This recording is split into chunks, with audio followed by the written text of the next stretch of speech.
What's up, everybody? Welcome back to another highly combustible reaction. We're jumping into something. 10 reasons why I love the Netherlands as an American. I'm looking forward to that. Definitely get over So David win all the love in the world. We're subbing up. We're smashing the like button. You do the same thing. I love hearing about other Americans, especially he's from California. I'm from California originally. That's where I'm living now.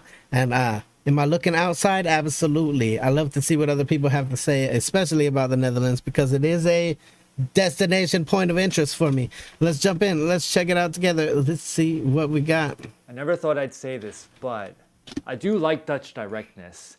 From one of the happiest countries in the world, to more bicycles than people, to the work-life balance, to not having to compare myself all the time, to the beauty of this country, from canals to windmills to gyms inside of churches. Here are 10 reasons why I love the Netherlands. Do normaal, or act normal. This is a Dutch philosophy, a phrase that I really appreciate because it's really about standing in versus standing out. It's about not bragging. It's about conforming. And this is such a big contrast as compared to US culture, where I'm from, where it's really about being unique, being the best that you can be.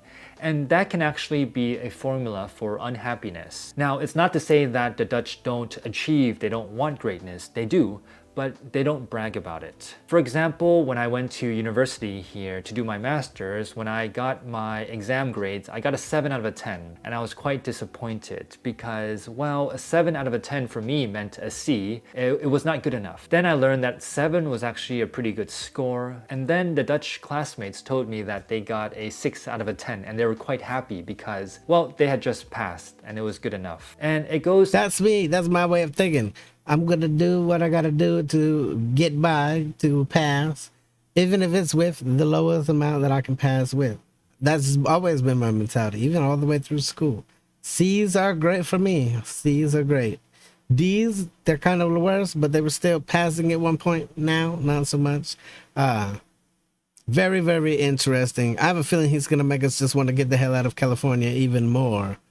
To show that here, the mindset is that you can be just good enough and still live a great quality of life. But I had no... And there's probably a good reason why Dutch kids are the happiest kids in the world because, well, especially in education systems, when you don't have super high expectations, that can actually be a great thing when it comes to happiness. And here's the really important thing that I do want to say about do normaal is that I find myself a lot happier in this country because I find myself comparing myself less and less as compared to the US. The US, it's almost like this big competition, comparison game of trying to be the best. Everybody in society. And people seem to judge you based on where you went to school, what job you have, what company you work for.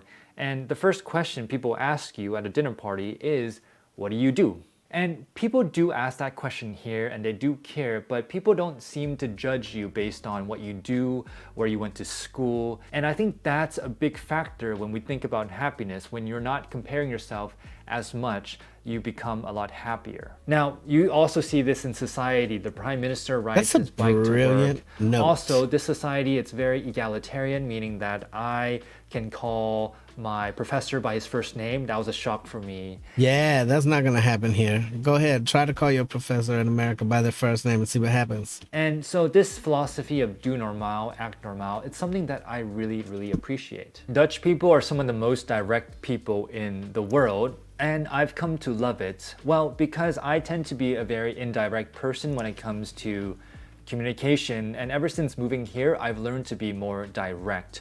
And it feels good. It feels good to be able to say what I think, to say what I feel. Now, a lot of people tend to confuse directness with rudeness, but they're two completely... I had to learn what Dutch directness was by going through some of it and being like, what the hell? Did they just say that? They're really just like... But then as the longer it goes along, the more normal it becomes. It's very, very... My fellow Americans might not like it because I have picked up on some Dutch directness myself. We're in the Discord every day, and I'm around the Dutchies every single day. We're learning Dutch. Like, I like how well he's breaking these down. It's not like, oh, here's do normaal, here's this, here's this. He's actually explaining what it means to him and what... like how it's affected his life. And that to me is important knowledge as someone who's thinking about possibly making a jump. Anybody out there that's possibly going to make a jump, there's some things that you're going to want to know. That's why we love this stuff. I appreciate you guys for the requests. Different things. Now, it goes back to the fact that back in the days, Calvinism used to be a big part of Dutch culture, and that religion taught people to be very honest. And so directness is really about being honest. It's about saying what you think. And what really helps in this culture is that there's not a lot of hierarchy, and it's more egalitarian. So you can say what you think to a boss, to a CEO, to a professor, to an authority figure. Whereas in other cultures, you have to be very careful what you say to someone else, especially a boss, and especially when it comes to negative feedback. And so if you even look a bit deeper into Erin Meyer's culture map, she's done many years of research into cultural differences.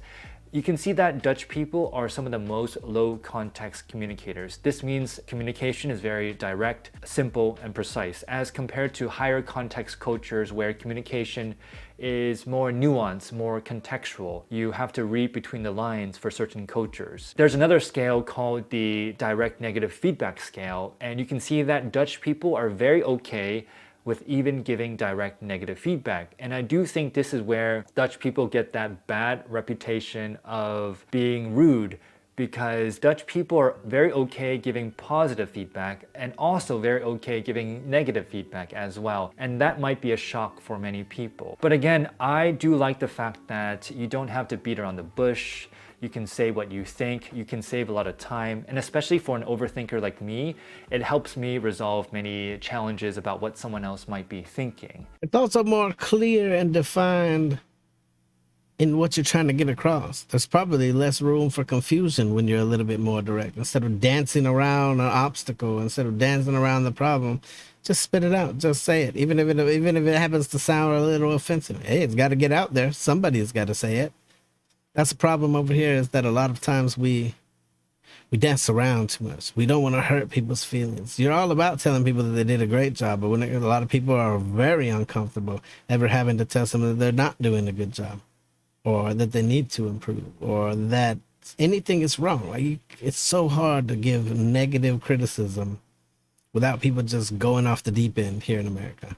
So I really love the work-life balance. I knew he was going to say something about this. The US, where I'm from, where frankly speaking, people work longer hours. Now, if work-life balance is of importance to you, which I believe it is, the Netherlands is one of the best countries to live in when it comes to work-life balance. Very, very few people work long hours in this country. I remember when I first arrived to this country, I was connected to a friend's friend who transferred from Deloitte Consulting in Chicago to Deloitte Consulting in Amsterdam. And I asked her, hey, what's it like to work in this country as compared to the US? And she told me that she was shocked in her first week because at 5 p.m., the office was empty. It was clear. People left at 5 p.m. Consultants.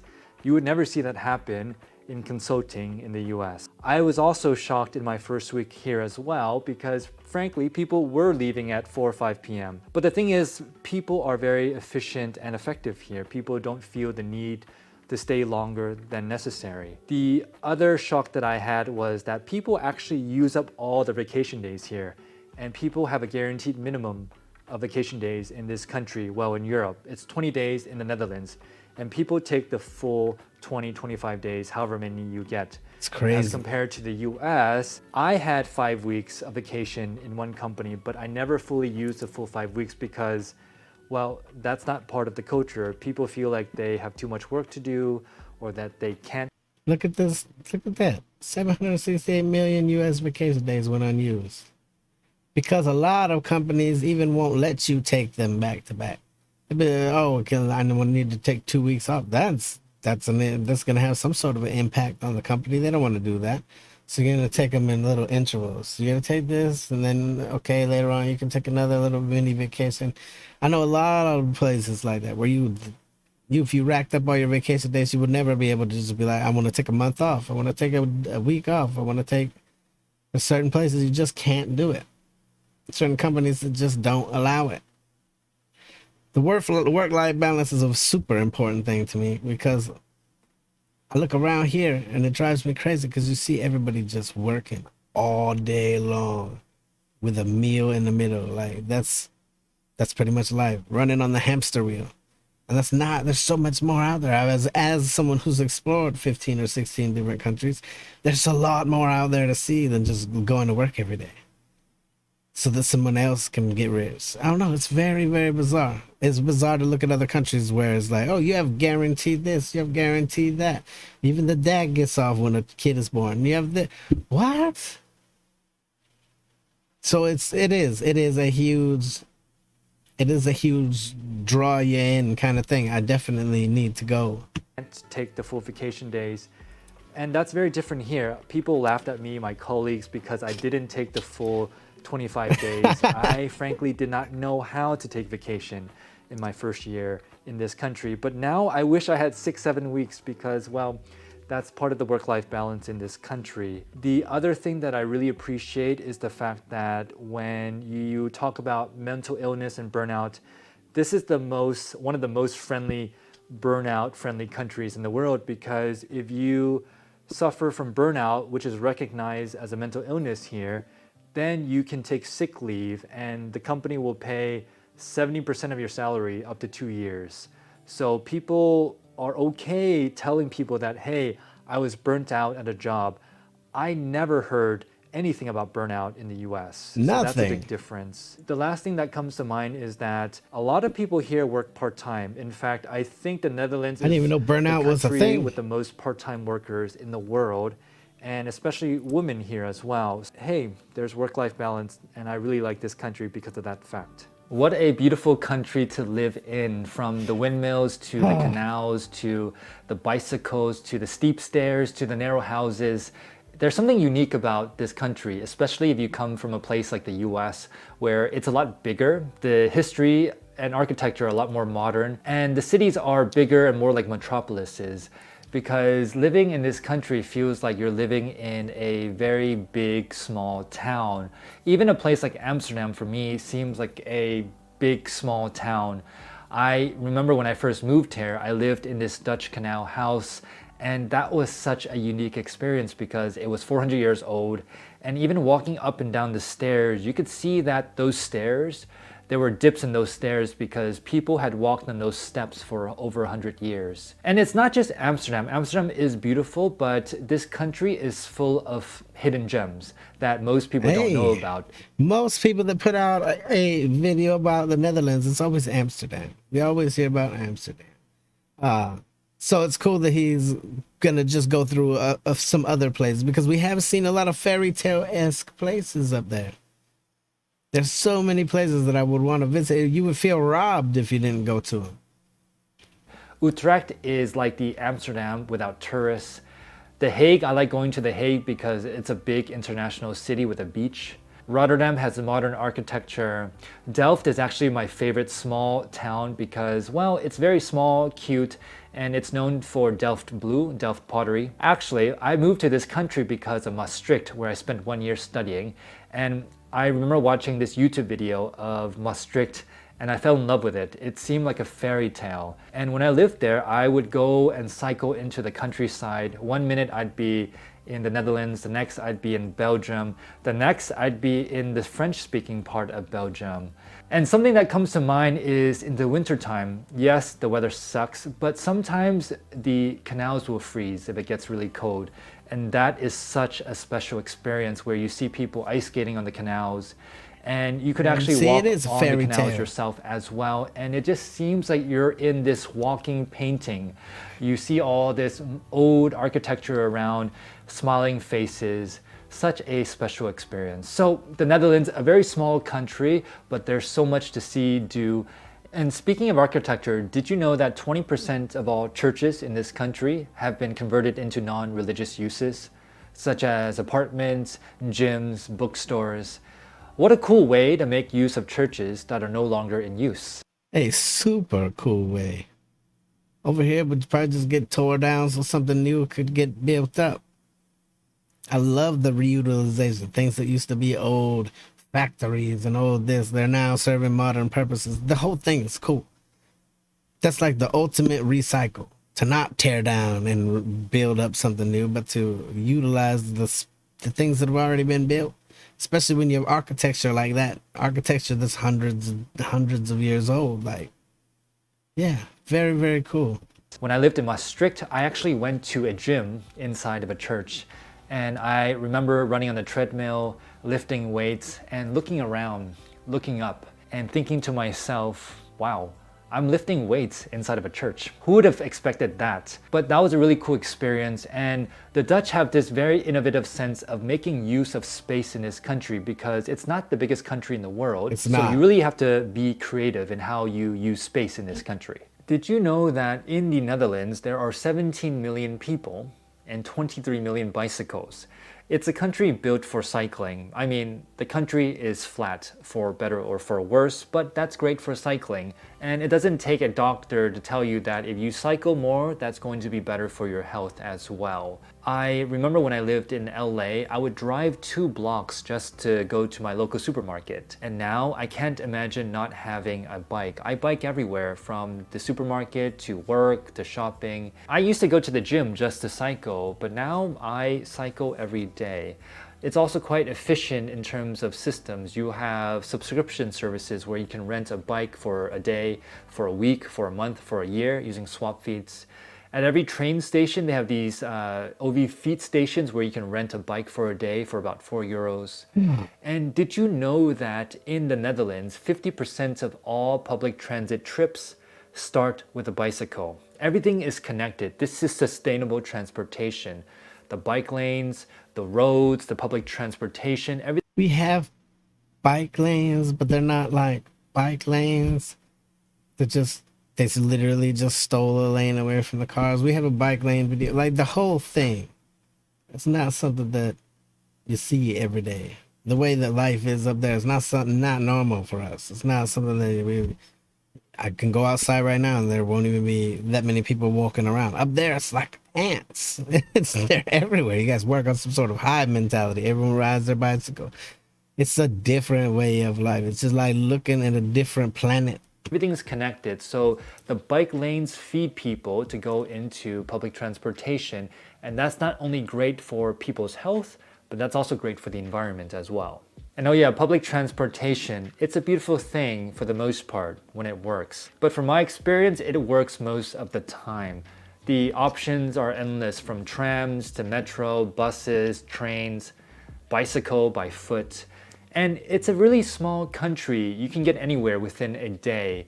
When I used to live in Maastricht, I would do day trips to Amsterdam in the north, and I would get there within 3.5 hours. And many stores, they sell these day passes for €20, and you can travel anywhere in the country within 24 hours. And if you work for a company, many companies will often pay your public transportation costs if you need to commute to the office.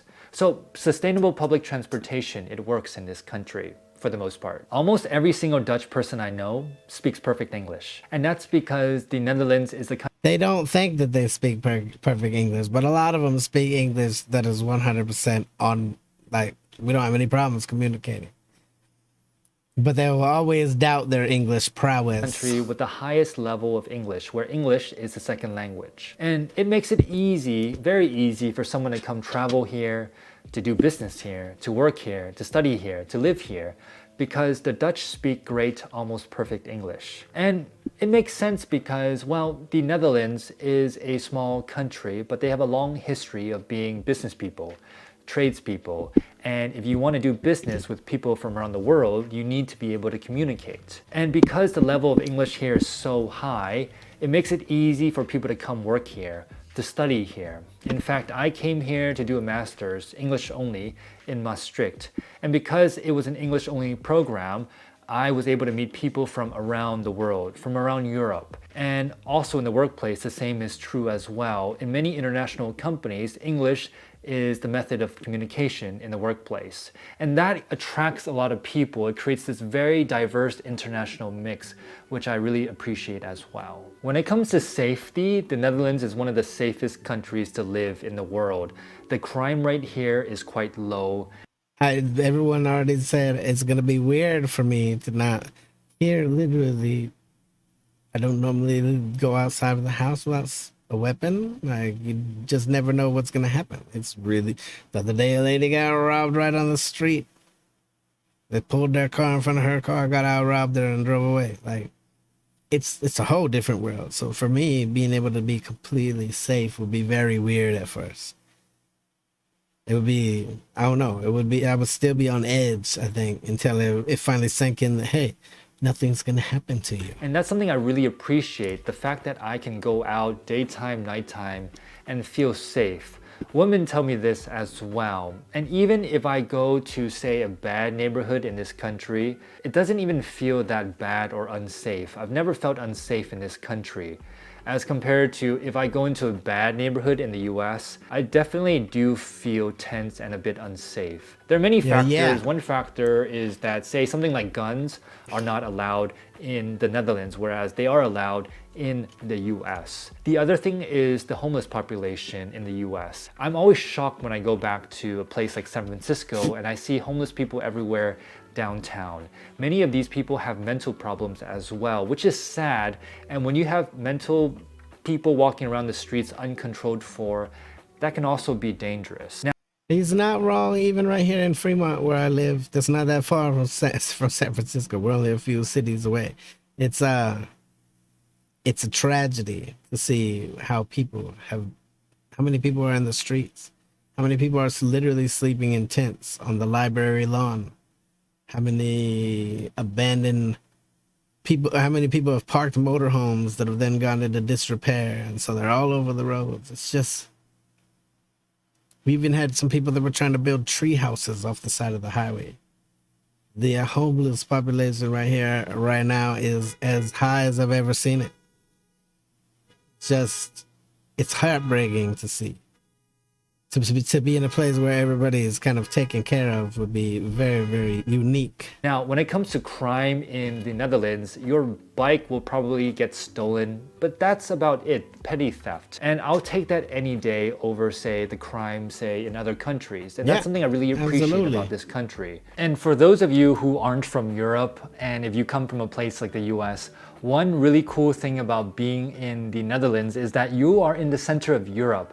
And you can travel very easily. I know for many it's not a surprise, especially if you live in Europe, but when you come from a place like California where you're driving 6-7 hours and you're still in the same state, here in this country, when you drive 6-7 hours, you could be in 2 different countries. And what I do love is being able to take a train from Central Station in Amsterdam and being in Central Paris and Central London in 4 or 5 hours. That's very unique. And also being able to take these budget airlines and getting from one country to another country within a few hours, that's something that is very unique and amazing about living in the Netherlands. There you have it, 10 reasons why I love this country, the Netherlands. And I feel like I've only scratched the surface. I've been here for about 4 years, and I feel like there's still so much for me to learn about what makes this country great. What about you? What are the reasons why you love this country? Please leave them in the comments below, and we'd love to hear from you. Take care. Hey, do me that favor, get over, show David Wynn all the love in the world, all my Netherlandish out there. Go show the love. Seriously, a informative video, super informative. We've heard about a lot of these things, but he really went into depth as to how it's going to affect your way of life, how it affects his way of life. The whole thing was explained so perfectly. I gleaned a lot from it. He made like going to the Netherlands sound a lot more attractive even than it was, and it was already pretty damn shiny on the shelf. Go show the love. Definitely do that. David, when I get up there for a visit, we're gonna have to get together. The drinks are on me. Smash the like button if you liked it, the dislike button, but I won't believe you. Till the next one of my Combustible, you guys be happy, healthy, safe, but let me to the moon and back. Peace.